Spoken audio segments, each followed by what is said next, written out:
Hey, I'm Sara Carnes, and today I am visiting Trillium Creek Dermatology. Now, from time to time, we all have skin conditions that happen, so we're talking with Dr. Reedy today. It's something a little different today. First of all, you wrestled in college, so you're an athlete, you know how that is, and for some athletes, there's some skin diseases that kind of happen. What are some of the most common ones for athletes? So for athletes, you typically see certain infections like ringworm, which is a common fungal infection that we see. That's probably the most common infection that I see with athletes, especially wrestlers.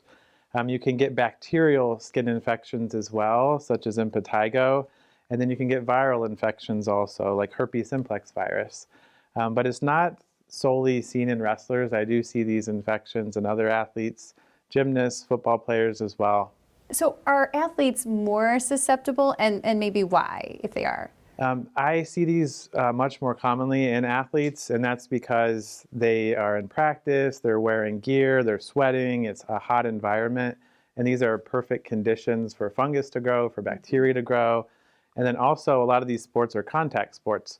So the skin has a purpose. It forms a barrier and keeps these organisms out from forming infection. So in wrestling, if you have trauma, you damage the skin, then you lose your barrier function of the skin, the fungus can get in, and ringworm can occur. Okay, so what are some of the treatments? What should you look for?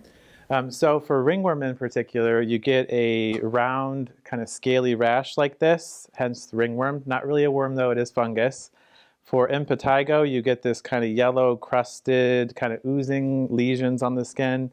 And then for herpes simplex virus, that's the cold sore virus, little fluid-filled vesicles, little bumps.